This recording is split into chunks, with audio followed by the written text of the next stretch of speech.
mire, que sàpiguen que és el primer cop que ens falla el micro en aquest faristol després de 12 anys i mig. O sigui, està bé, és un bon provit, no? Si alguna vegada tenia que passar, doncs mira, els ha tocat avui, però s'ha resolt ràpidament i ja ens permet insistir en donar la benvinguda, en dir-los lo contents que estem de dur a terme aquesta nova sessió del cicle sobre el futur de l'estat del benestar, en el que ens acompanyen dos ponents singulars, com són el Lluís Ayala i la Blanca Garcés. Em passo al castellà perquè així em sucedís més amb l'idioma habitual de don Luis. Bueno, bienvenidos, muchas gracias a los ponentes, gracias a ustedes por asistir, gracias a las entidades organizadoras, en las que, bueno, como ustedes saben, la Fundación Ernest Lluch, la Fundación Vidal y Barraquer, Club de Roma, Fundación La Caixa, pero una de las entidades organizadoras, concretamente la Fundación Ernest Lluch, hay un par de novedades que me hacía ilusión comentarles, con permiso de su presidente, Joan Majó, aquí presente. Una, verán que hoy me va a tocar a mí hacer el papel también de presentador de los ponentes y moderador, que normalmente hacía Farriol Soria. Lo haré peor que él, sin duda, por diversas razones, pero porque Farriol ha tomado la decisión de aceptar una propuesta de hacerse servir al público, cosa que yo valoro enormemente. Porque Farriol, ahora que no está, podemos aprovechar para hablar mal de él, incluso bien. Farriol era un hombre que estaba trabajando desde hace años en la Fundación Ernest Lluch, era apreciado y respetado por todo el mundo, tenía una posición confortable, consolidada, organizaba las cosas con una facilidad notable, llamaba a un ponente y le decía que sí, el 100% de los casos, genial, pero la caricatura de Luis, pero es que era así. Oye, habría que invitar a Luis Ayala, pues no te preocupes, yo me ocupo, y al día siguiente estaba resuelto el tema. Bueno, era un hombre eficaz, trabajador. No me digas que no has sabido nada. No, pues mira, ya no miraré más a los ponentes, que es peor para ellos. Bueno, yo este era en síntesis Farriol, que podía seguir cómodamente, seguro, en la Fundación como director, donde estaba en un nivel de, digamos, comodidad profesional y de respeto notable, pues ha decidido aceptar la propuesta del Ayuntamiento de Sant Joan d'Espí para ir a trabajar sobre el pla de barris de la ciutat, cosa que no debe ser nada fácil, pero es trabajo a pie de calle. Entonces, bueno, pues hay personas que son tan insensatas y tan ingenuas que aceptan dejarse llevar por su vocación de servir a la comunidad, y Farriol ha aceptado esta posibilidad, con lo cual, hombre, si lo tendremos alguna vez, confío que no lo van a explotar demasiado en el ayuntamiento y podrá venir a alguna de nuestras sesiones, pero ya no estará en la presentación. Y la otra novedad también positiva, y en este caso sin concreto, porque creo que Farriol se vaya a Sant Joan d'Espí, por una parte me alegra, por otra parte me joroba, si me permite la expresión, porque trabajar con Farriol era todo muy fácil para Club de Roma. Bueno, la segunda noticia no tiene contraindicación. La Fundación Ernest Lluch acaba de ser galardonada amb la Creu de Sant Jordi. Entonces, que sepan, bueno, que me alegro mucho, de muchas felicidades.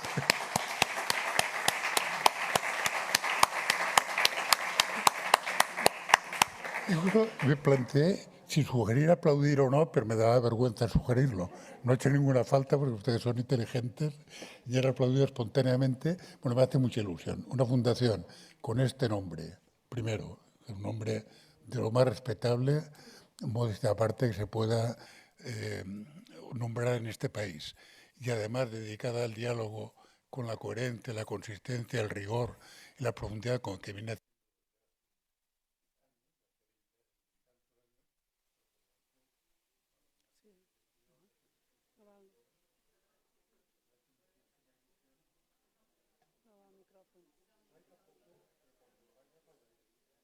Sí, no va ara, no funciona. Voy a seguir desde la mesa. No me siento. D'acord.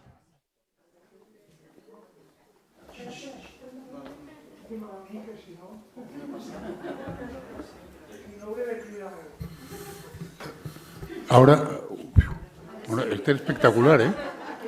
Bueno, pues yo les decía que estamos muy contentos por el premio el reconocimiento del Creu de Sant Jordi a la Fundación Eslluc, y con eso solo me queda centrar un momento, bueno, una alusión al tema.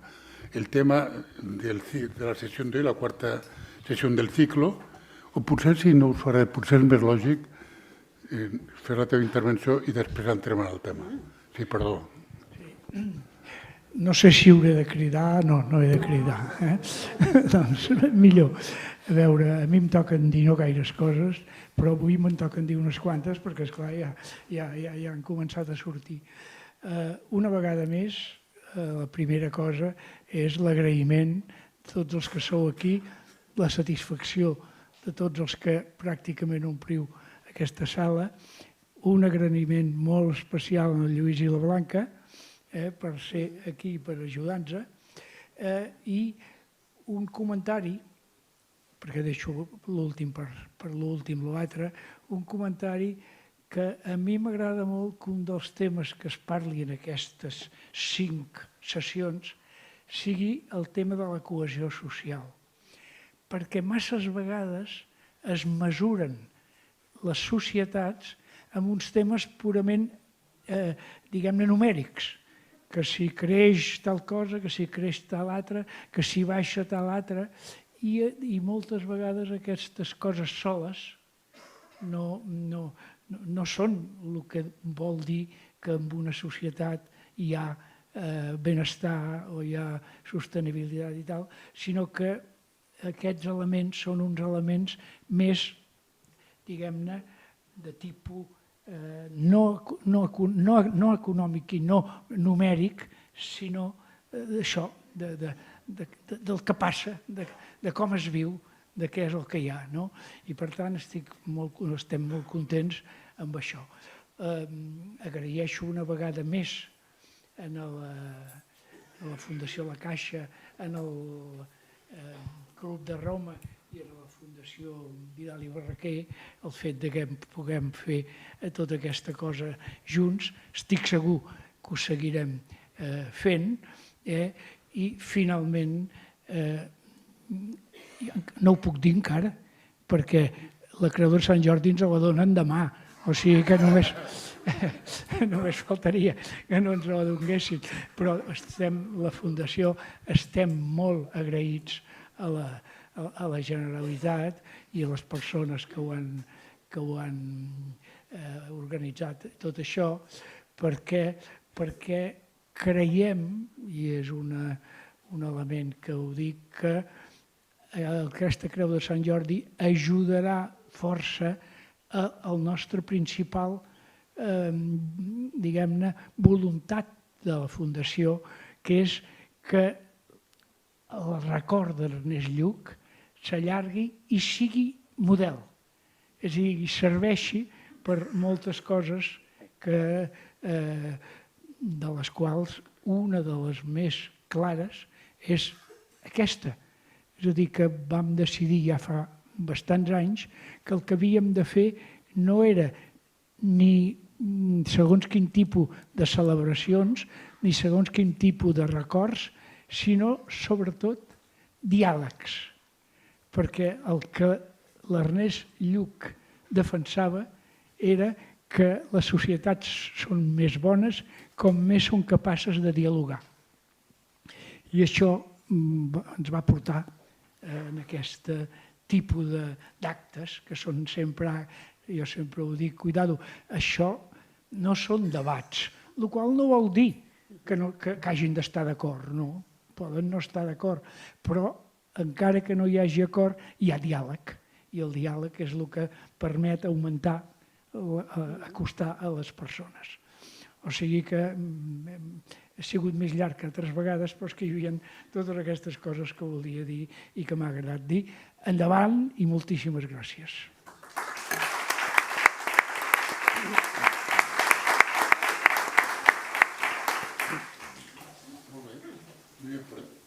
Efectivamente, el objeto de la sesión de hoy es la sostenibilidad de la cohesión social, este concepto, este objetivo, esta cuestión tan importante como acaba de remarcar Joan Majó, Recuerdo que a finales del siglo pasado, o sea, no hace tanto, pero ya han pasado 30 años fácilmente, se decía algo muy simple y muy inteligible. O sea, ¿qué es lo que identifica una buena sociedad? Una buena sociedad, en síntesis, es aquella que proporciona a todos, ya hablo de todos, sus miembros, dos cosas, solo dos cosas: subsistencia digna y un rol socialmente reconocido. Una sociedad que es capaz de proporcionar esto a todos sus miembros es una buena sociedad, y de lo contrario no es el caso. Bueno, y parecía que estábamos en ese camino, los 30 gloriosos, la segunda mitad del siglo XX, hasta muy cerca del final, fueron unos años donde se congeniaba crecimiento, justicia, distribución, igualdad o cierta igualitarismo. La Revolución Conservadora trunca esa tendencia y acabamos el siglo con una tendencia diferente a la que llevábamos, hasta que llega la crisis de 2008. Digo muy rápidamente para no restar tiempo a los ponentes, pero que les digo esto para centrar un poco la cuestión desde nuestro punto de vista. En el 2008, la crisis, la Gran Depresión, y recuerdo un personaje curioso llamado Sarkozy, que ustedes recordarán también, claro, que dijo aquello con mucha solemnidad: los franceses, con todo el cariño, que soy francófono, francófilo y crítico a veces con los franceses, porque la amistad permite estas libertades, a veces son muy buenos enunciando cosas y haciendo declamaciones. Entonces, una declamación importante de Sarkozy fue: hay que refundar el capitalismo. Pero, que esto diga Sarkozy fue un gran motivo de esperanza. Bueno, no se refundó nada, no se reformuló nada, el capitalismo siguió campando por sus fueros, y si cabe con más fuerza todavía, o con más insolencia que hasta la fecha, hasta el punto de que la polarización de la renta y de la riqueza han crecido, y esto va generando condiciones que pueden provocar la polarización en la sociedad, pueden ir socavando la cohesión de la sociedad. Y cuando se decía en el siglo pasado, hace 30 años, que la sociedad puede proveer subsistencia digna y rol socialmente reconocido, se partía de una constatación que afortunadamente sigue siendo verdad. Por ejemplo, los 25 años del siglo en España, cuando la riqueza crece más que la población, ha sido el caso en nuestro país, a pesar del gran aumento de población, la riqueza ha crecido más, la renta ha crecido más que la población, con lo cual, hipotéticamente, aritméticamente, la renta per cápita ha aumentado, e hipotéticamente podría permitir más equidistribución y más cohesión social. Las condiciones objetivas, materiales están, pero la realidad no es así. Entonces, la gran cuestión es: ¿y qué ocurrirá en el futuro? Y esta, si me permitís, es la que, además, dejo sobre la mesa a los ponentes para que la aborden si les parece bien, con toda la libertad intelectual del mundo. Y ya, retomando el papel de Farriol, no hace mucha falta presentar a los ponentes, pues son bastante conocidos, seguro, por parte de la mayoría de ustedes. Pero bueno, solo un recordatorio, una pequeña pausa comunitaria. Ambos han colaborado con la Fundación La Caixa en diferentes momentos, actividades, actitudes, con lo cual en esta casa son muy conocidos, muy bien conocidos para bien, que además muy bien conocidos y reconocidos, con mucho reconocimiento por nuestra parte. Entonces, Luis es catedrático de Economía de la UNED y desde joven tiene la dèria, que decimos en catalán, la manía de ocuparse de temas de igualdad, de riqueza, de distribución, de justicia, de desigualdad, de pobreza. Bueno, estos son sus grandes temas en los que es una autoridad en nuestro país. Y Blanca Garcés es experta en temas de inmigración, no solo, pero desde hace muchos años también se ha convertido en una referente de la gestión de estos temas, o la gestión, un análisis de estos temas, y de análisis también comparado, y también seguro que hoy nos va a poder ilustrar con esta experiencia. Entonces, no me largo más y paso la palabra inicialmente a Luis, y cuando queráis. Muchas gracias. Bien, muchas gracias. ¿Se oye bien? Sí. Muchas gracias por la presentación y muchas gracias por la invitación a estar aquí. La verdad es que he venido muchas veces al Palau Macaya y siempre me han tratado estupendamente. Y es un sitio en el que me encuentro muy a gusto. quiero pedir disculpas de antemano porque por una restricción que no había hace unos meses, cuando acabe, tengo que salir casi pitando cuando acabe la sesión, porque cuando planificamos esto en otoño había otro tren. Ahora el último sale a las 8 y tengo que cogerlo como sea. Entonces, como a las 7:15 me tendré que ir pitando. Pido disculpas por lo apresurado de lo que será la salida, ¿vale? Y eso también me obliga a no alargarme demasiado en algunos puntos. Entonces, si hay cuestiones que no están claras, pues las podemos ver en el diálogo de alguna manera. Bien, pues yo lo que voy a tratar de hacer es, en línea con lo que se nos propone para el debate de hoy, la sostenibilidad de la cohesión social, es hablar de desigualdad, tratar de hacer un relato de lo que está pasando con la desigualdad, relato, esa palabra criticada y complicada, una narración, como queramos llamarlo, un cuadro de resultados, como queramos llamarlo, para conectar un problema con esa realidad que inspira el ciclo, el futuro de la sociedad del bienestar y la relación que hay entre cohesión social y, en mi caso, y desigualdad. Y como decía, lo que quiero es construir una narración muy breve para situar el problema, sus implicaciones y a ver si podemos hablar también su futuro, el problema de la desigualdad en el futuro. Y para empezar esta narración o relato voy a tomar como referencia directamente, aquí ya casi disparando, lo que conocemos o el relato generalizado sobre la desigualdad en los países ricos.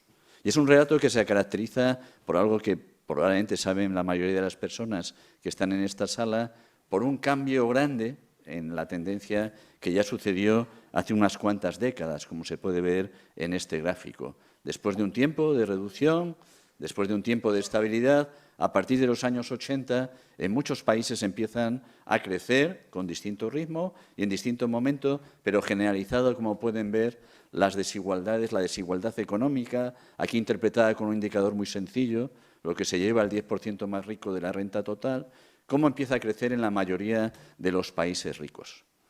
Esto, para muchos economistas, todavía es una sorpresa. Lo era fundamentalmente porque lo que habían dicho los economistas en ese momento lo había dicho una persona muy sabia, un economista nacionalizado estadounidense, Simon Kuznets, a mediados de los años 50 del siglo pasado. Tomó todos los datos que había sobre la distribución de la renta en los países europeos, americanos, etcétera, y construyó una especie de ley empírica que nos decía que la desigualdad crecía cuando aumentaba los grandes procesos de industrialización y crecimiento económico, luego se estabilizaba y luego se reducía. Es lo que marca esa barra de allí. Cuando Kuznets hizo su análisis, realmente eso era verdad, pero lo que pasó después es una historia bien diferente. Y eso nos ha servido a muchos autores, a muchos economistas, sociólogos y especialistas en otras ciencias sociales para ir construyendo una narrativa del porqué y hacia dónde estamos yendo, ¿vale? En ese relato pues hay unos rasgos que acompañan este primero general, que es el crecimiento de la desigualdad. Por ejemplo, hoy sabemos o entendemos mucho mejor que la desigualdad no solo es un problema de rentas del trabajo. Obviamente, al ser la principal fuente de renta de los ingresos, es lo que más pesa en la evolución de desigualdad, pero lo que nos dicen los estudios más recientes es que una parte muy importante de la desigualdad se está jugando en lo que llamamos el capital y en las rentas del capital. Incluso probablemente les suena esas imágenes o esos indicadores muy populares de la riqueza del 1% más rico de la población, los trabajos de Piketty, el famoso Piketty, el capital en el siglo XXI, que nos dan esa idea de que algo está pasando con esas rentas de capital y algo está pasando con la riqueza en casi todos los países. Por otra parte, lo que vamos conociendo de este largo periodo ya de crecimiento general de la desigualdad es que algunos estereotipos que creíamos vigentes también se van rompiendo. Por ejemplo, el que relacionaba desigualdad de manera inversa a movilidad social. Si se acuerdan, pues hace unos años había casi como una oposición de modelos. El europeo, de menor desigualdad pero menor movilidad. El estadounidense, más desigualdad pero mayor movilidad. Esta caracterización ahora mismo se ha desvanecido. En general, los países que tienen mayor desigualdad tienen menos movilidad y funciona peor el ascensor social. Eso es una lección que hemos aprendido. Hay aspectos positivos también en la evolución de los últimos años dentro de esta tendencia de crecimiento de la desigualdad. Por ejemplo, las desigualdades de género, aunque siguen teniendo una magnitud importante, afortunadamente son menores que las que había hace 30 o 40 años. O conocemos también con mayor robustez que hay políticas que son imprescindibles para tener una sociedad más igualitaria y donde estamos jugando la cohesión. Servicios básicos de bienestar, sanidad, educación, etcétera, pero también, y casi es la última pieza de este retrato apresurado, también lo que hemos constatado en los últimos años es una clara erosión de la capacidad de corregir la desigualdad que tienen las políticas públicas, tanto a través de impuestos como de prestaciones. Bueno, pues este sería casi el primer cuadro general de la desigualdad que podemos hacer para un país rico. Casi todos los países de renta alta presentan más o menos estos rasgos. Cuando vamos al caso de España, es mucho más difícil hacer este retrato o, como les decía, este relato. Primero, porque nuestras fuentes estadísticas son bastante más precarias y limitadas, con rupturas, discontinuidades, lagunas. Segundo, porque, como en tantos ámbitos de la realidad social y política, la polarización ideológica también ha impregnado el debate sobre desigualdad, y eso nos ha llevado pues, a que, como en otros tantos ámbitos, haya incluso como una cierta forma de negacionismo de una serie de hechos muy básicos. Se niega incluso el problema de la magnitud de la desigualdad, se niega el problema en sí mismo, se niegan también cuáles son las causas de fondo de la desigualdad o se apunta en una dirección más bien equivocada y, sobre todo, muchas veces se desprecian los efectos que puede tener mantener niveles altos de desigualdad durante periodos prolongados de tiempo. Y eso sí que es una amenaza para la cohesión social. Bueno, pues yo lo que voy a hacer para construir esta narrativa o esta narración, fijarme fundamentalmente en tres cuestiones. Parecen muy básicas, pero me conformaría con que hubiera consenso al final de mi intervención sobre estas tres cuestiones. La primera es el problema de magnitud de la desigualdad en España. Reconocimiento de que hay un problema y es de que durante muchos años hemos tenido niveles muy altos de desigualdad y los seguimos teniendo a pesar de cambios en el tiempo. El segundo, esto no es un problema simplemente de lo mal que nos ha ido, perdón por la expresión, en los ciclos económicos adversos, en la gran recesión de 2008, no. Es un problema estructural que tiene sus raíces en distintos problemas que son fundamentalmente, como trataré de ilustrar, el mercado de trabajo y las políticas redistributivas. Y lo dejaré para el diálogo, porque no nos va a dar tiempo a tocarlo antes, es un problema también de políticas que necesitamos y todavía no hemos sido capaces de llevar a cabo. Pero me voy a centrar fundamentalmente de manera muy telegráfica en esas tres cuestiones. Bien, la primera cuestión, como les decía, es reconocer el problema que tenemos de la magnitud de la desigualdad. Ya digo, hay gente que dice que sí, efectivamente tenemos un problema, pero no es muy distinto de otros países de nuestro entorno. El reconocimiento del problema, como en cualquier ámbito de la sociedad, es la primera clave para poder intentar combatirlo, ¿no? Entonces, un país que durante un periodo muy prolongado mantiene niveles muy altos de desigualdad se enfrenta a muchos problemas. Lo que tenemos que ver es si nos ubicamos o nos caracterizamos como un país con esas características, ¿no? Muchos problemas, ¿no? Nos debería preocupar la desigualdad por muchas cuestiones. Una primera, inmediata, por cuestiones de justicia social. Pero hay muchas otras que incluso son más pragmáticas. La cohesión social, como abordamos hoy en la sesión, tenemos mucha evidencia de que los países más desiguales son países más inestables. Nos lo han dicho los economistas, repito, los sociólogos, Acemoglu, que fue premio Nobel hace un par de años, ¿no? Y tenemos mucha evidencia, ¿no? Casi todos los grandes fenómenos sociales que ha habido en el siglo XXI tienen un caldo de cultivo que es la desigualdad. La primavera árabe de hace 15 o 20 años, ¿no? Evidentemente era un problema de déficit democrático, pero había un pozo de mucha desigualdad en esas sociedades.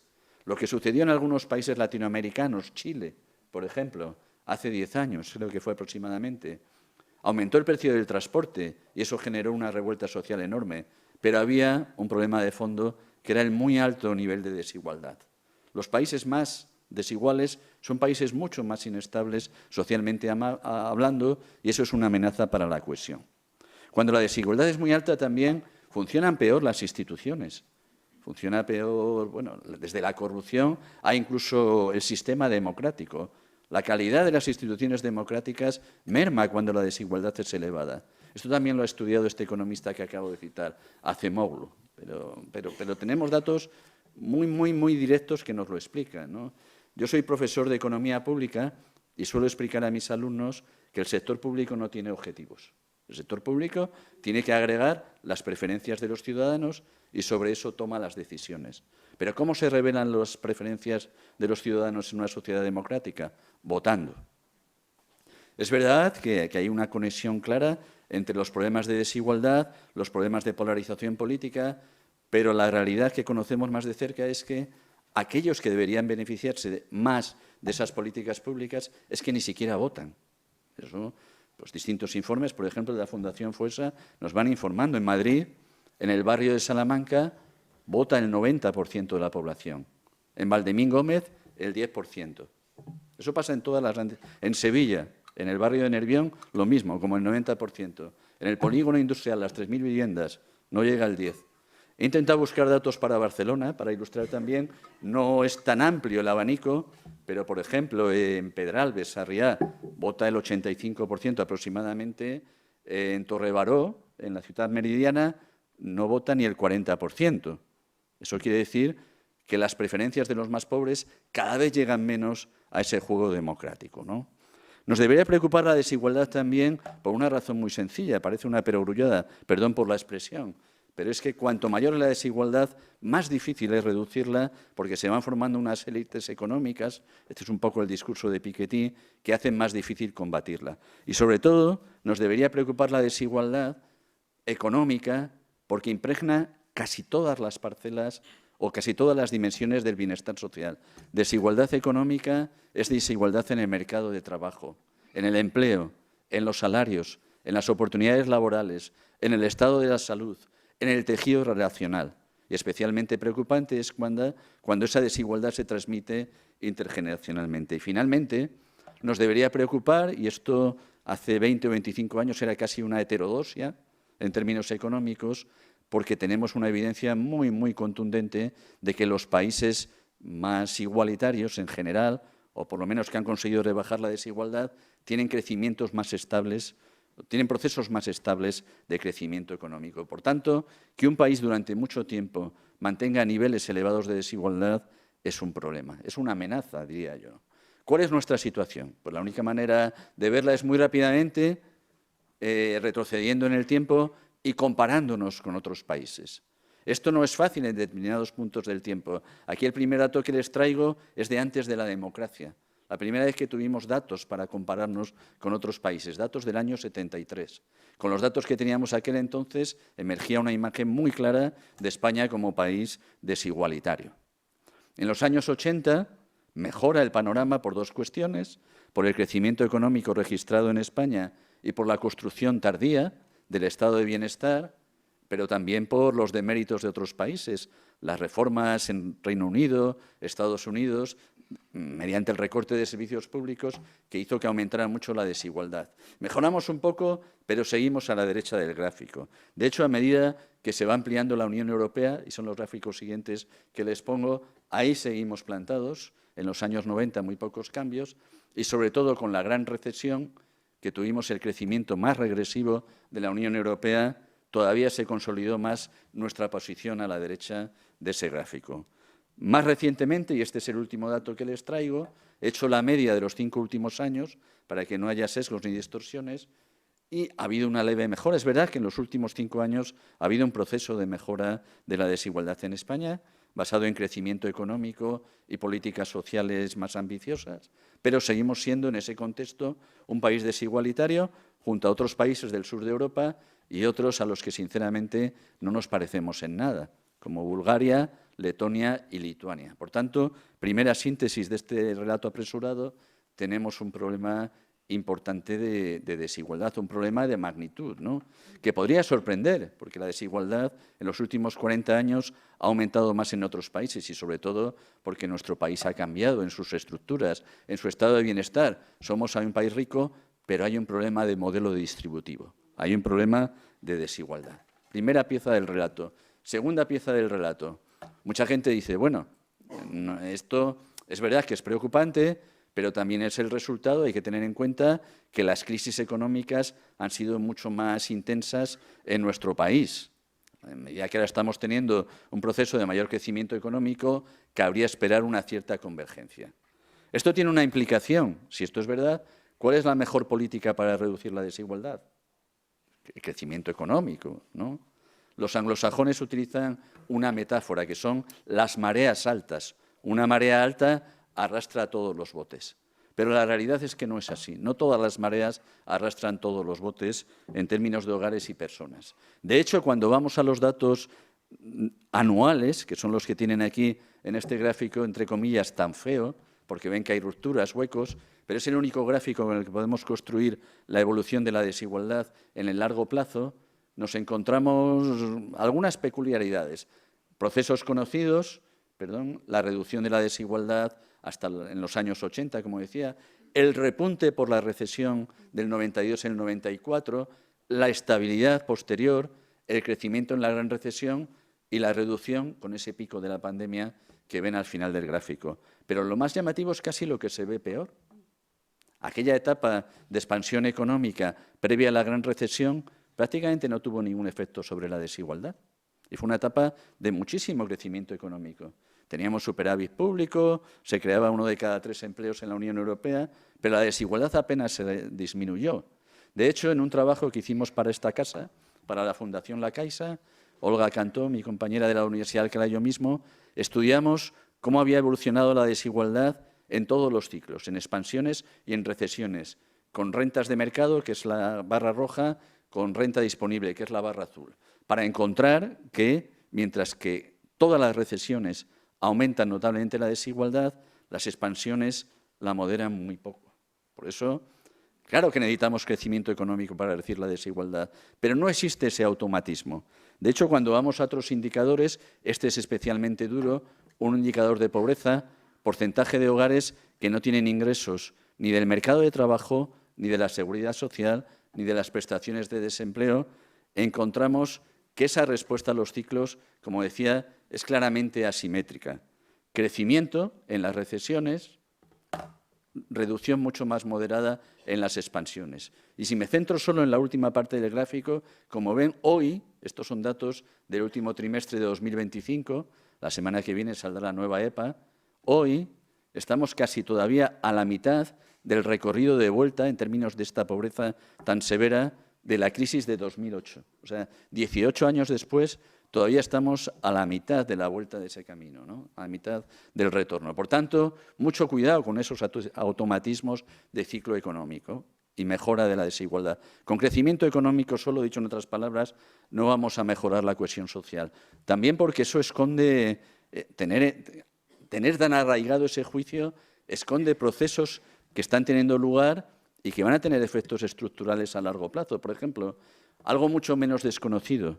Mientras, como les decía, la distribución de la renta o la desigualdad en la distribución de la renta más o menos se ha ido corrigiendo, aunque seguimos con un nivel muy alto, la desigualdad en la distribución de la riqueza no ha hecho más que aumentar durante este siglo XXI. Y de esto nos alertan muchos autores. De nuevo, el famoso Piketty, ¿no? Las desigualdades de riqueza son mucho más preocupantes en términos de largo plazo que las desigualdades de renta. Y está habiendo un proceso de cambio importante en la concentración de la riqueza en todos los países, ¿eh? España no es una excepción. Pero en España está habiendo cambios radicales y en muy corto plazo. Por ejemplo, una recomposición muy grande. Hay un tema que está determinando completamente lo que pasa con la riqueza, con la distribución de la riqueza, que es la vivienda, ¿no?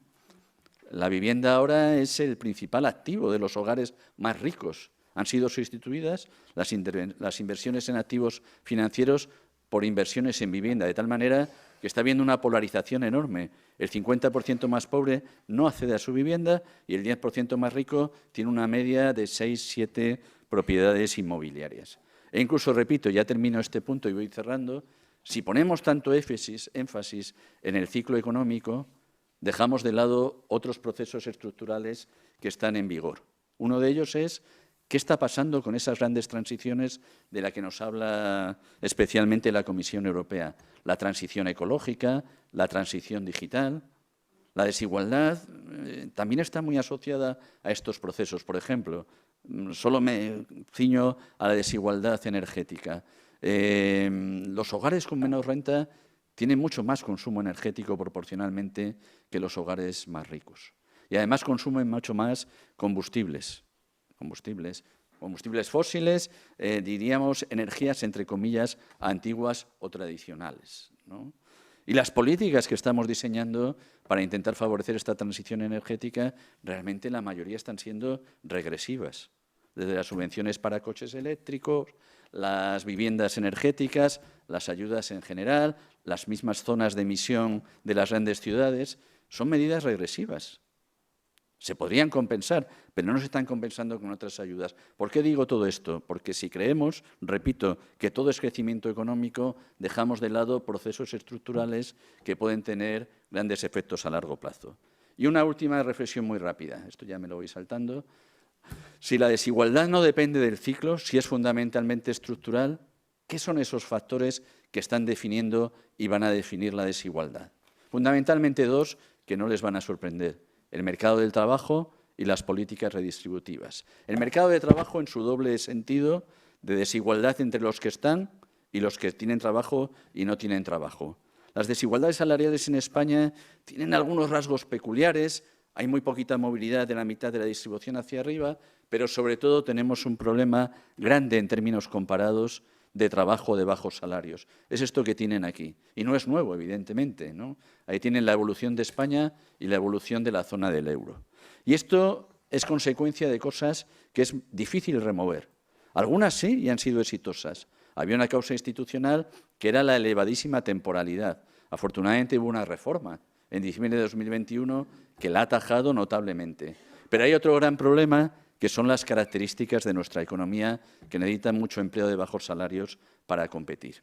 Y hay otra realidad que me gustaría subrayar dentro de las muchas posibles, dentro de estas desigualdades, una que va a marcar el futuro, que son las desigualdades intergeneracionales. Las nuevas generaciones, por primera vez, desde que tenemos datos que puedan confirmarlo, están llegando al mercado de trabajo con salarios iniciales más bajos. El problema del desempleo lo conocen bien y poco me voy a entretener. Solo en una cosa. Normalmente, en España, los altos niveles de desempleo se compensaban no solo por el sector público, sino porque los absorbía el propio hogar. El hogar era un colchón, era un desempleo sobre todo de hijos y cónyuges. Pero lo que hemos visto en las distintas crisis, y es lo que tienen en este gráfico, en esas flechitas, es que la diferencia entre la tasa de paro de la economía y la tasa de paro de la persona principal del hogar, esa brecha, ese gap, cada vez se está haciendo más pequeño.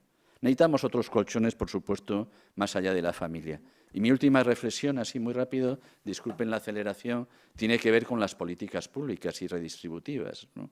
Y aquí probablemente está nuestro rasgo más diferencial. Miren, aquí tienen la distribución de la renta en muchos países, voy a marcar España. Hay más países, por eso estamos más en el centro, porque aquí están incluidos muchos países de América Latina y de Asia, que son muy desigualitarios. Pero si se fijan en la raya discontinua, esa es la que marca la desigualdad en las rentas de mercado. La barra azul es la desigualdad en la renta disponible. En rentas de mercado no somos muy diferentes de Francia, Alemania e incluso algún país nórdico. En renta disponible sí. ¿Por qué? Porque falla en algo nuestras políticas públicas. Y si falla pueden ser dos elementos, y ya termino. Puede ser por el diseño, que los instrumentos principales no corrijan la desigualdad, pero no es así, que es lo que nos dice este gráfico. Casi todos los instrumentos, pensiones, impuestos sobre la renta, corrigen la desigualdad, pero tenemos un problema, y esta es mi última reflexión, con el tamaño. Lo que representa este gráfico, y España es la línea roja, ¿cuánto reduciría la desigualdad nuestro sistema de impuestos y prestaciones si funcionara al 100%? Y lo que vemos es que estamos muy por debajo de los principales países ricos de la Unión Europea, salvo el Reino Unido, que ya no está en la Unión Europea. Por lo tanto, tenemos un problema estructural ligado a las políticas públicas.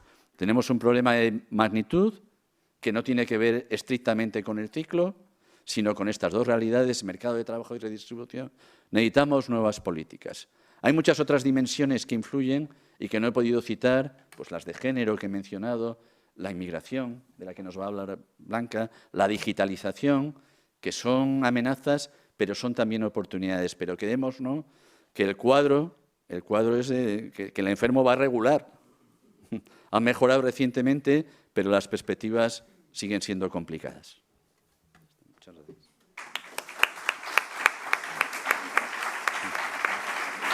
Muchas gracias. Ahora Blanca, por favor. Sí, moltíssimes gràcies. Deixeu-me que comenci donant les gràcies a les fundacions organitzadores, també les gràcies al Palau Macaya, pels que venim de fora. Sempre estem contents de venir y siempre ens sentim com a casa. Y después también quiero decir que es un placer y un honor hacer tándem con Luis en este debate sobre la cohesión social. Dejadme que empiece con una anécdota. El viernes pasado, el Institut d'Estudis Catalans organizó una excursión institucional al Hospitalet del Llobregat, de la que formé parte. Ahí nos encontramos con asociaciones vecinales, con entidades sociales, con el Centro de Estudios del Hospitalet, con conocedores y estudiosos de la realidad social del Hospitalet. Y muchos con los que hablamos concluían que ahí en el Hospitalet había un problema de cohesión social.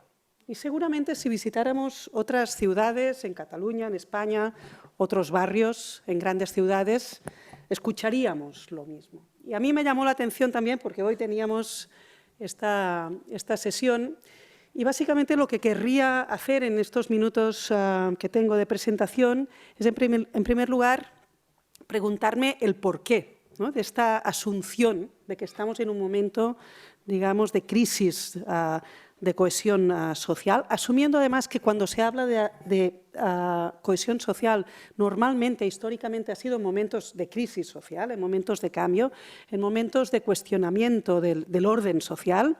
Y me gustaría reflexionar sobre el porqué desde la perspectiva de las migraciones, qué papel juegan las migraciones en esta impresión de crisis social, y acabaré al final muy brevemente relacionando esta percepción de crisis social, de crisis de la cohesión social, con lo que podríamos llamar también una crisis de la democracia. Pero antes que empiece, dejadme que defina muy brevemente qué podemos entender por cohesión social. Luis hablaba de la desigualdad social. La cohesión social se ha definido de maneras muy diversas. De hecho, es un concepto que se ha debatido durante siglos, empezando por el liberalismo británico, que entendía la cohesión social como la suma de acciones individuales. Después tenemos la sociología francesa, y especialmente Durkheim, que entendía la cohesión social como un sistema de principios y valores compartidos, pero también de solidaridad e interdependencia entre los distintos elementos de este sistema. Y luego también, dejadme que cite el romanticismo alemán, ¿no?, que ponía o desplazaba el foco a las cuestiones culturales, ¿no?, a la idea de pueblo definido en términos de lengua, cultura y tradiciones comunes. Estas, digamos, son las primeras definiciones del término de cohesión social, pero es un término que se ha analizado y se ha debatido muchísimo desde la academia en distintas disciplinas, sociología, ciencia política, y básicamente se ha tendido a relacionar con 6 dimensiones específicas. La primera son las relaciones sociales, ¿no?, que es lo que harían que un individuo se mantenga como parte de un grupo, se mantenga parte o se considere parte de este grupo. Y estas relaciones sociales se pueden medir en términos de calidad, ¿no?, de densidad, pero también en términos de cantidad, ¿no?, las relaciones con cuánta otra gente que forma parte de este grupo. Y estas relaciones sociales o esta dimensión tiene que ver con la confianza. Y ahí hay muchos estudios también en ciencia política que hablan de esta confianza, de este trust, que se dice en inglés, ¿no?, para explicar o como base de la cohesión social. Este es el primer elemento. El segundo sería la identificación con el grupo, y esta identificación muchas veces también se hace con un espacio geográfico específico, es decir, con un paisaje. La tercera sería la orientación hacia el bien común, que implicaría un sentimiento de responsabilidad hacia ese bien común, que tiene que ver con un compromiso hacia ese bien común, que implicaría en cierta forma una subordinación de los intereses individuales en vistas a los intereses del grupo. Ese sería el cuarto elemento. El quinto que ha puesto, o cuarto, perdóname, me he equivocado de número. El cuarto elemento que también pone en evidencia la literatura académica sobre la cohesión social sería los valores compartidos, los valores comunes, que sería una manera de determinar objetivos comunes, pero también de estructurar y pautar las relaciones sociales dentro del grupo. Y ahí hay mucho debate hasta qué punto una sociedad cohesionada necesita valores comunes o hasta qué punto podríamos pensar en sociedades cohesionadas que a la vez sean diversas culturalmente y también en términos de valores. Y luego las dos últimas dimensiones que ha discutido la literatura académica sobre la cohesión social son la igualdad, como no podría ser de otra manera, sería la perspectiva más socioeconómica o más estructural, tiene que ver con la distribución equitativa de recursos fundamentales, como pueden ser la ocupación, los ingresos, la educación, los servicios sociales, la sanidad. Y luego, el último elemento sería la calidad de vida. Capacidad sería la capacidad de una sociedad de asegurar la calidad de vida o el bienestar de todos sus miembros. Por lo tanto, cuando hablamos de cohesión social, estamos hablando de convivencia compartida, estamos hablando de bienestar de todos los miembros del grupo. Por lo tanto, una sociedad que no, digamos, incluye desigualdades sostenidas en el tiempo y, por lo tanto, estamos hablando también de sociedades no polarizadas y sociedades con grados bajos de conflicto. Ante estas distintas dimensiones y definiciones, para hacerlo fácil, yo diría que una sociedad cohesionada es aquella que tiene un proyecto social y político común.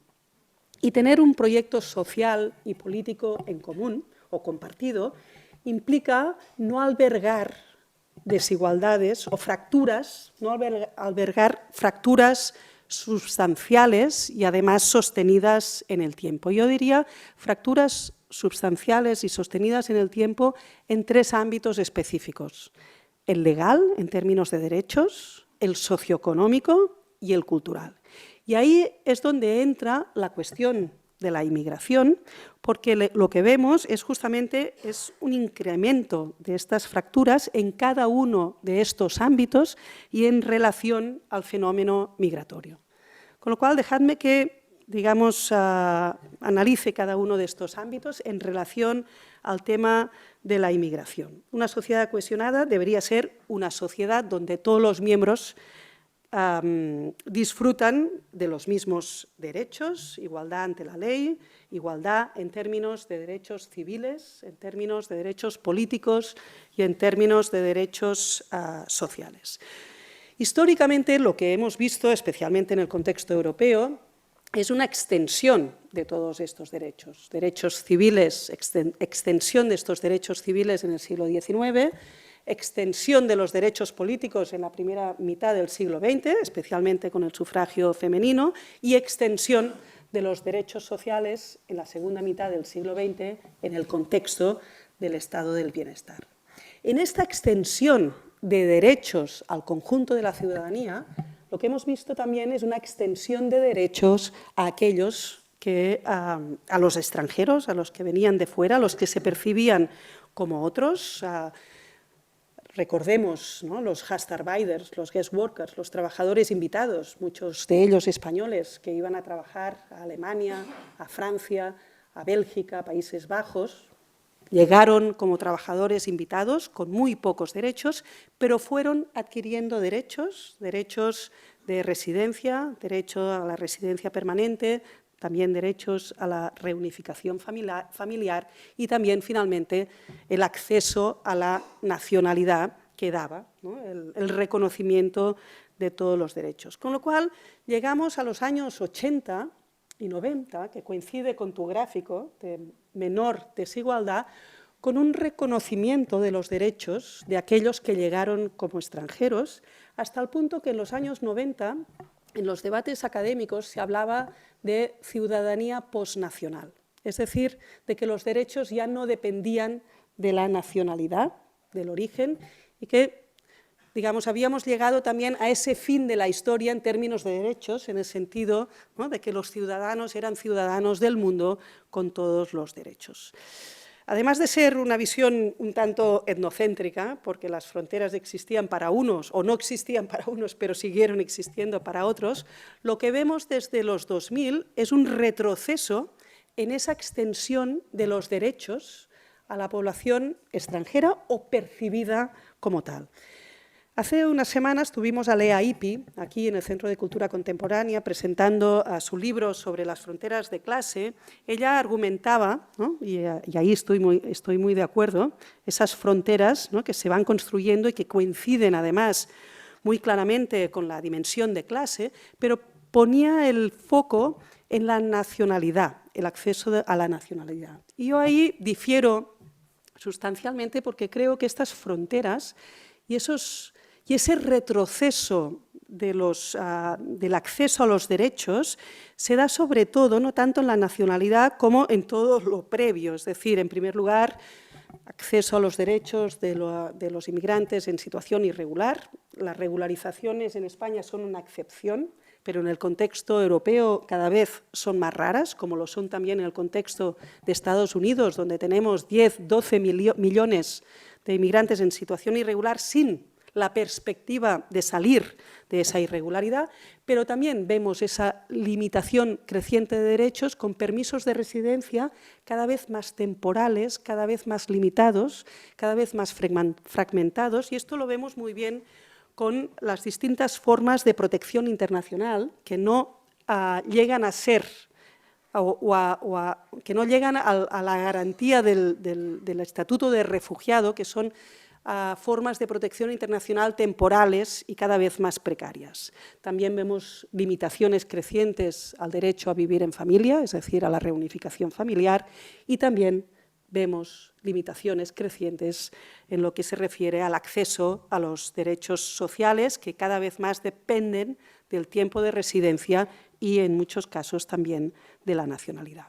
Con lo cual, fractura en términos de derechos formales, factura también en términos socioeconómicos, y aquí quería hacer referencia a un artículo que salió hace unas semanas en El País, publicado por una periodista del País, Carmen Moreno, que hacía una comparación muy interesante entre los inmigrantes españoles hacia el norte de Europa y especialmente hacia Francia en los 50 y 60 y la inmigración actual en España. Y la periodista ponía el énfasis en todo aquello que había de común. Es decir, los españoles en Francia en los 50-60 no eran tan distintos ni vivieron situaciones tan distintas a los inmigrantes actuales en España. Y todos esos paralelismos son ciertos y a la vez yo diría, y aquí lo podemos discutir después, que hay diferencias sustanciales, porque esos trabajadores, el 80%, por cierto, llegaron de forma irregular, lo que pasa es que entonces se les llamaba inmigrantes espontáneos, pero a pesar de esa irregularidad en la llegada, esos trabajadores, la mayoría, acabaron trabajando en grandes fábricas, sectores muy sindicalizados, y aunque vivieron en situaciones de alta precariedad, inicialmente sí accedieron al medio plazo a una vivienda, ¿no?, en condiciones. De hecho, esta diferencia también la discutimos el viernes en el Hospitalet, ¿no?, donde hablaban de toda esa inmigración de los 50, 60, hablaban del Hospitalet como una ciudad de inmigración, creada por la inmigración, pero entonces los que llegaban eran mayoritariamente obreros de fábrica, ¿no?, de la SEAT, y ahí se construyeron toda una serie de barrios donde pudieron acceder a una vivienda más o menos en condiciones. Lo que vemos ahora es distinto, y es distinto no por los que vienen, sino por el contexto en el que llegan. Y llegan a un contexto con una economía, un mercado de trabajo mucho más precarizado.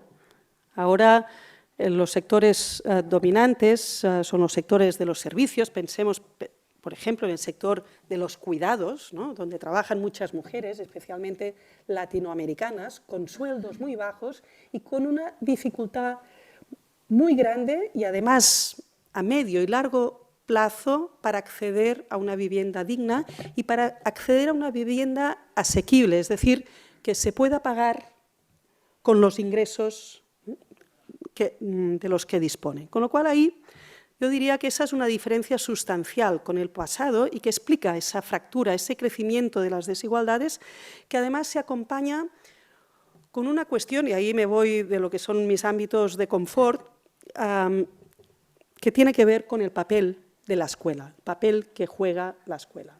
Y ahí me remito a un libro que escribió un profesor mío holandés, historiador, y comparaba la inmigración del siglo XIX hacia Estados Unidos y la inmigración de los años 50 y 60 en el norte de Europa.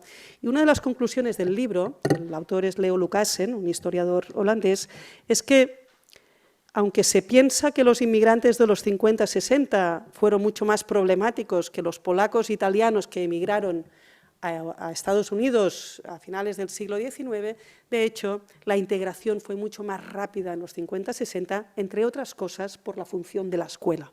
La escuela tiene una función fundamental, ya no solo de integración en un sentido de asimilación y aprendizaje, por ejemplo, de la lengua. Segundas y terceras generaciones de italianos en Estados Unidos no hablaban inglés, pero además de eso, la escuela es un espacio de cruce, de mezcla. Y esa función es fundamental. Y repito, no solo para la integración de los que llegan, sino para la cohesión social. Y ahí yo creo que el papel de la escuela en un contexto, además, altamente segregado territorialmente y segregado residencialmente y segregado escolarmente, y de hecho ayer salía un interactivo en el ARA que hablaba de la segregación en Cataluña, que está a unos niveles que no podemos asumir. En ese contexto yo creo que la escuela está perdiendo justamente esa función integradora en el sentido de cohesión social. Y el último punto, ya voy terminando, hablaba de fractura en el ámbito de los derechos formales, fractura en lo socioeconómico y fractura en lo cultural. Y aquí lo que vemos, si lo pensamos desde una perspectiva histórica y comparada, lo que vemos es ese movimiento pendular desde discursos claramente asimilacionistas a discursos donde se asume que una parte de la población, ya no extranjera, sino de los hijos y nietos de la inmigración, no son asimilables. Y el caso paradigmático de este giro es Francia. Francia tiene el modelo, digamos, del republicanismo francés, que se ha estudiado mucho por parte de los investigadores en temas de inmigración y de políticas migratorias y de relatos sobre la inmigración. Entonces, y estoy hablando de los 50-60, se asumía que toda persona podía ser finalmente asimilable, ¿no?, si se, digamos, educaba y transformaba y adoptaba, ¿no?, los valores y la cultura de esa República Francesa. En la práctica, ese era el discurso, pero para ello necesitabas aculturarte rápidamente, por lo tanto, dejar todo lo que llevabas contigo, con lo cual la asimilación, que de hecho iba ligada a toda una serie de derechos, era solo una promesa potencial, posible. Con lo cual la promesa estaba, pero solo si se daba este proceso rápido de aculturación. ¿Qué pasaba con todos aquellos que resistían? Aquellos quedaban excluidos para siempre. Y ahí está, yo diría, la semilla de los discursos nativistas actuales que siguen identificando como otros, como extranjeros, a esos hijos y nietos de la inmigración. Y no son solo los hijos y nietos de aquellos que llegaron de fuera, sino que estamos hablando sobre todo de la población musulmana en Francia, que desde el discurso público muy presente en Francia se consideran como no asimilables y, por lo tanto, como permanentemente extranjeros, como aquellos que permanentemente son considerados como ajenos, ¿no?, a ese conjunto social. Y no solo ajenos, sino podríamos decir incluso enemigos. Y ahí hay un libro muy interesante de Enzo Traverso, un historiador italiano, conocedor y estudioso de los totalitarismos del siglo XX, que compara ese totalitarismo del siglo XX o esos totalitarismos del siglo XX con los discursos claramente nativistas y xenófobos actuales, y lo que viene a decir es que ahí hay un elemento en común, que es esa identificación del otro como otro desde el que se construye la identidad nacional, pero también como otro enemigo a quien culpar de todos nuestros males. Y acabo con el último punto, que es la relación con la relación que podemos encontrar y debatir entre todas estas fracturas en lo legal, en términos de derechos formales, en lo socioeconómico y en lo cultural, cómo todas esas fracturas que tienen que ver con esa crisis de la cohesión social se relacionan con lo que podríamos llamar la crisis de la democracia.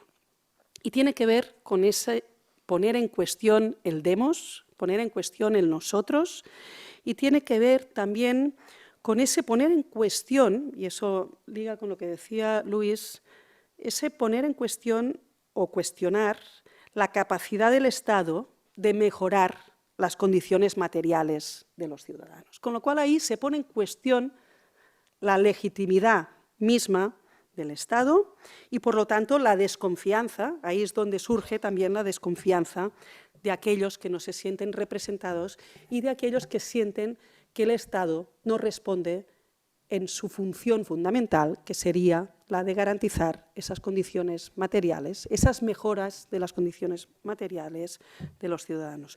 ¿Cómo recuperar esa cohesión social y cómo resistir o rebatir esa, digamos, creciente devaluación de la democracia? Pues es una cuestión complicada. ¿Eso? Pensaba que era el micrófono.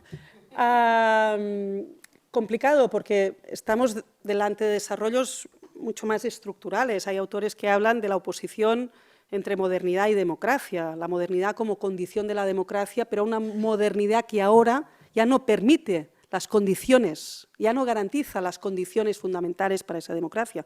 Podríamos hablar también de la relación entre mercado y Estado, entre capitalismo, comentabas al principio, y Estado.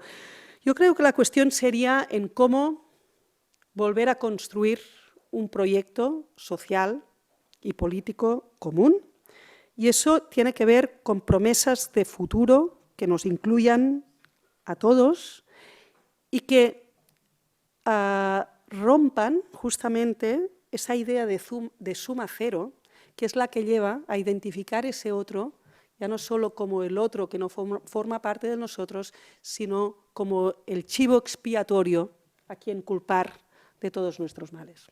Gracias.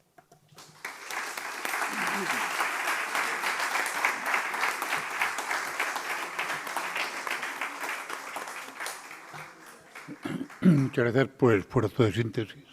Tenemos unos minutos para dialogar entre vosotros si algún tema querríais profundizar.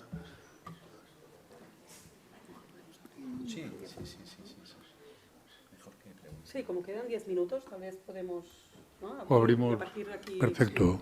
sí.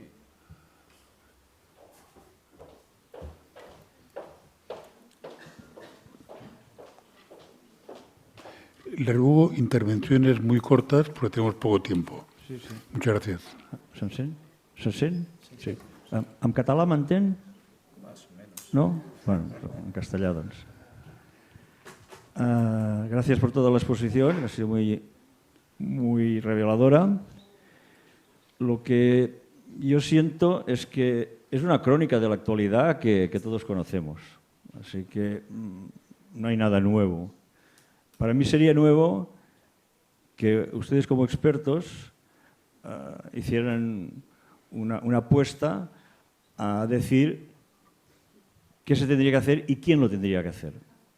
A mí se me acude, por ejemplo, una cosa muy simple, salario mínimo a 2.000 euros. ¿Esto no sería viable?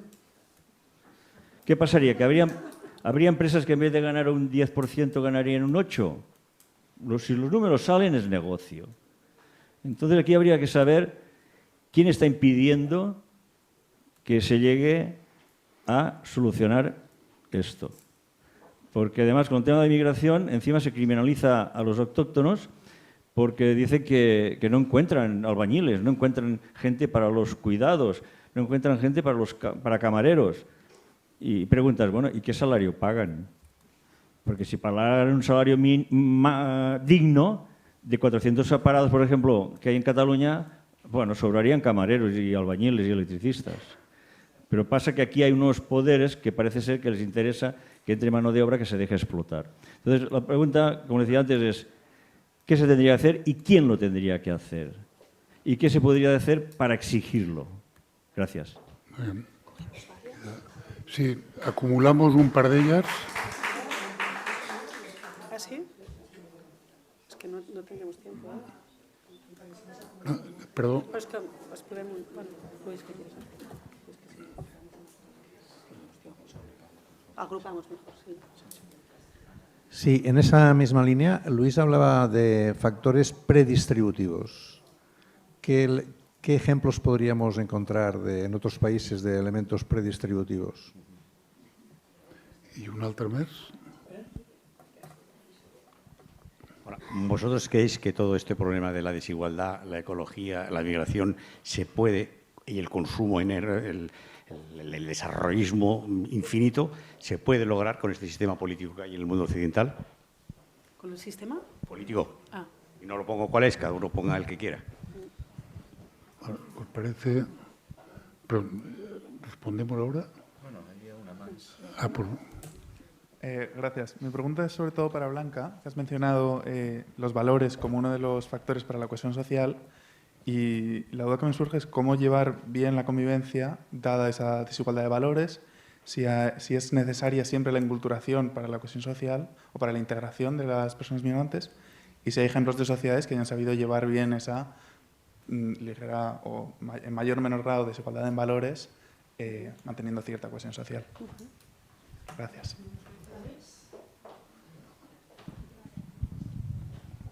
Hola. És una pregunta pel senyor Lluís Ayala Cañón.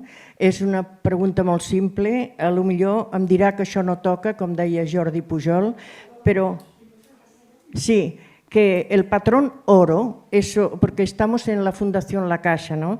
Entonces yo estoy preocupada con tanta tarjeta de plástico y no sé si toca hoy de preguntarle esto, pero me parece que es muy listo y me va a contestar. Entonces, esto del patrón oro, tanta tarjeta de crédito y pagar con el móvil y tal, yo estoy acostumbrada a pagar en efectivo. ¿Qué cosas puede haber así de retorcidas en eso de pagar con tarjeta de plástico y móvil a lo de pagar en efectivo? No lo veo del todo claro, pero como no entiendo de economía, a ver si me aclara un poco y que pueda estar tranquila de que tenemos el patrón oro detrás de todas las pelas que figura que tengo, por ejemplo, en la casa, ¿no? Gracias. Bueno, a ver si da tiempo. Empieza tú, sin caso. Bueno, voy a intentar contestar rápidamente y sintéticamente algunas de las preguntas. Algunas es imposible contestarlas sintéticamente, sobre todo la de qué se podría hacer, ¿no? Pero se pueden hacer muchas cosas, evidentemente. Se pueden hacer, y conecto además con lo que preguntaba Joan de la predistribución, ¿no? El resultado de la desigualdad es, por un lado, lo que pasa cuando la gente participa en los mercados y lo que les pasa a esas personas cuando interviene el sector público en sus vidas, ¿no? Y tenemos ejemplos en las 2 últimas décadas, en los 10 últimos años, de países que eran mucho más desigualitarios que España y que ahora lo son mucho menos. Son casos peculiares. Irlanda, un modelo productivo y fiscal muy concreto, pero que puso, el primer país que introdujo en sus presupuestos indicadores de desigualdad para hacer el cuadro macroeconómico. Y eso no cuesta dinero, ¿no? Cuesta darle respuesta a eso, ¿no? Polonia, con sus matices también políticos, pero ha hecho una gran inversión en políticas familiares y en un mercado de trabajo con políticas mucho más activas, pero sinceramente, con lo que podemos hacer, yo me quedaría en la parte de la predistribución. En la redistribución podemos hacer muchas más cosas. España tiene una presión fiscal más baja. Con esa presión fiscal es muy difícil llegar a los niveles de gasto social de otros países. Evidentemente, no todo es gastar, pero eso es una condición necesaria que tenemos ahí. Y luego hay cosas que tenemos en nuestro, políticas, instrumentos que tenemos en nuestro sistema que podrían funcionar mucho mejor reorientando gastos. Por ejemplo, las políticas familiares, combinando instrumentos fiscales prestaciones familiares, prestaciones universales, pues tenemos un modelo único en la Unión Europea y además es un modelo único en lo malo. Pero es en la predistribución donde nos estamos jugando más el futuro de la desigualdad. Y hay muchos elementos. Había un gran economista, Tony Atkinson, que le sonará a algunos de ustedes, que escribió un libro póstumo, se llamaba Desigualdad, ¿qué podemos hacer? Atkinson ahí decía que el crecimiento de la desigualdad en los países ricos era sobre todo un crecimiento en la diferencia de poder de los agentes sociales. Y él proponía muchas direcciones de trabajar en la predistribución, en muchos ámbitos, algunos más realistas o no. El salario mínimo es una buena política predistributiva. Y se han hecho avances importantes en España recientemente y que han tenido un buen efecto económico, no solo social, sino también un buen efecto económico contra las predicciones. Pero es verdad que la capacidad de aumentar más el salario mínimo la estamos casi rozando, teniendo en cuenta otros elementos, pero se puede seguir avanzando. Pero podríamos avanzar mucho más en negociación colectiva, eso es predistribución. Podríamos avanzar en conectar mucho más el progreso tecnológico que está financiado por el sector público, o hay una cuestión muy clara. Hay un estudio del Fondo Monetario Internacional, y ya voy terminando, que nos dice que casi una quinta parte de la desigualdad en los países ricos es poder de monopolio. Eso son políticas de regulación, son políticas de competencia, ¿vale? En una síntesis muy rápida. Y respecto a la pregunta complicada de pagar en plástico o pagar en efectivo, tiene un trasfondo esa política, esa pregunta, que yo creo que es muy importante, conectando con lo que preguntaba Jaume de futuro de la desigualdad. Hay un problema clarísimo de digitalización desigual en la economía y en la sociedad, y esta es una muestra, ¿no? Y buena parte de las desigualdades del futuro van a venir por esas brechas digitales. Es verdad que no sabemos anticipar si va a ser en una dirección o en otra, si el proceso va a ser compensado por otros factores, pero de momento los datos que tenemos, otra vez el famoso Acemoglu y otra gente, nos muestran que la digitalización tiene más elementos de desigualdad, porque están pasando cosas que no han pasado en otros procesos de cambio tecnológico, como que afectan a los más cualificados que otras. Igual que otras transiciones, la transición demográfica, la transición energética, pero la transición digital no la tenemos contemplada en nuestras estrategias de corrección de la desigualdad. Y desde luego ya hay brechas y va a generar más brechas. Sí, muy brevemente sobre què fer i qui. Efectivament, aquesta és la qüestió. Fa unes setmanes coincidia amb un acadèmic nord-americà que és una referència en l'àmbit de les migracions, que es diu Philip Martin, i donava la resposta a aquesta pregunta. I deia, si ho tinguéssim clar i tot fos fàcil de saber què i qui, no hi hauria debat. Senzillament es faria sense cap tipus de problema. La qüestió és que moltes d'aquestes temàtiques estan determinades per tota una sèrie de dilemes. Ell parlava de trade-offs en anglès, és a dir, que darrere de tota política i de tota decisió hi ha qui guanya i qui perd. Per tant, no és una qüestió objectiva, tot depèn d'on poses, què prioritzes. Posaré dos exemples. En primer lloc, podem debatre si és adequat o adient arribar a la Catalunya dels 10 milions. I és un debat legítim.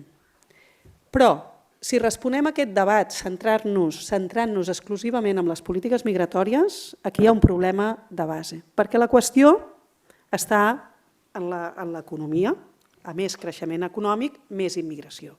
I això ho hem vist a nivell espanyol, però a nivell de Catalunya, el model reproductiu català, funciona així. Per tant, no ens podem plantejar reduir la immigració en polítiques migratòries restrictives pensant que la resposta no és molt més estructural i té a veure amb el mercat laboral. Aquí és on jo crec que els que ens dediquem a estudiar aquestes qüestions tenim un paper, que és justament mostrar aquestes diferents qüestions, dilemes i aquests trade-offs, qui guanya i qui perd.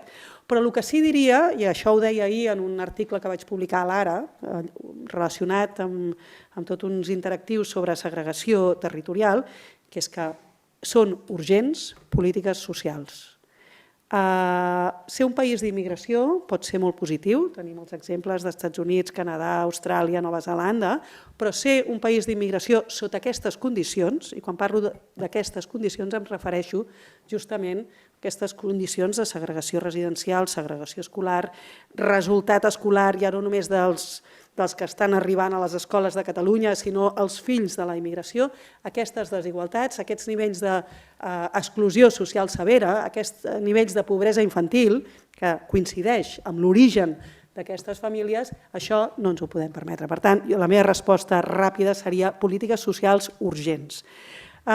Sobre la qüestió de si es poden plantejar alternatives en el context polític actual, és molt difícil. En el cas del tema migratori hi ha una creixent politització d'aquesta qüestió en el sentit que s'instrumentalitza la immigració com a mitjà per obtenir vots, independentment d'allò que es diu, independentment de si allò que es diu és realment possible, i possible especialment en un context de democràcia liberal. Per tant, jo diria que l'alternativa passaria per despolititzar i anar a analitzar d'una manera més tècnica i menys simbòlica quins són aquells problemes, aquelles problemàtiques que volem abordar en polítiques públiques. I finalment, la pregunta sobre els valors, jo ho he dit, que sovint es fa referència a aquests valors compartits com una de les condicions per a una societat cohesionada, i ho he qüestionat. Jo crec que podem tenir societat diversa, també amb valors diversos, i tot i així cohesionada. Aquí jo crec que hi ha dues coses. Una, és difícil en el context actual de replegament identitari, d'aquest replegament nacional que es defineix a partir de l'altre.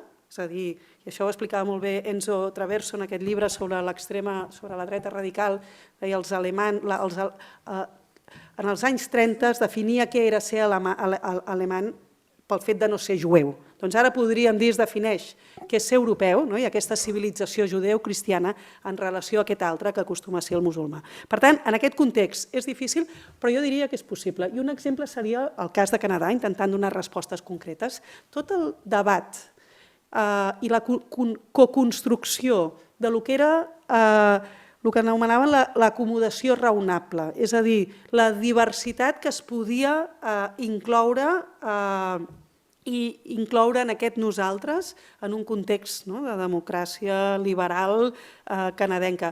Jo crec que aquí hi ha un debat urgent que hem de fer per no només presentar-nos com a societats diverses, sinó pensar-nos què vol dir aquesta diversitat i com fer cabre aquesta diversitat en aquest nosaltres.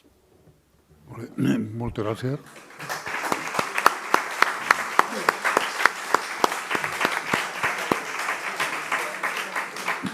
Lamento molt tenir que acabar aquí una mica a correcuita, però els vull agrair la seva participació i només recordar-li que la propera sessió i darrera del cicle serà el 18 de maig i serà Norbert Balveny que ens parlarà del paper de l'educació.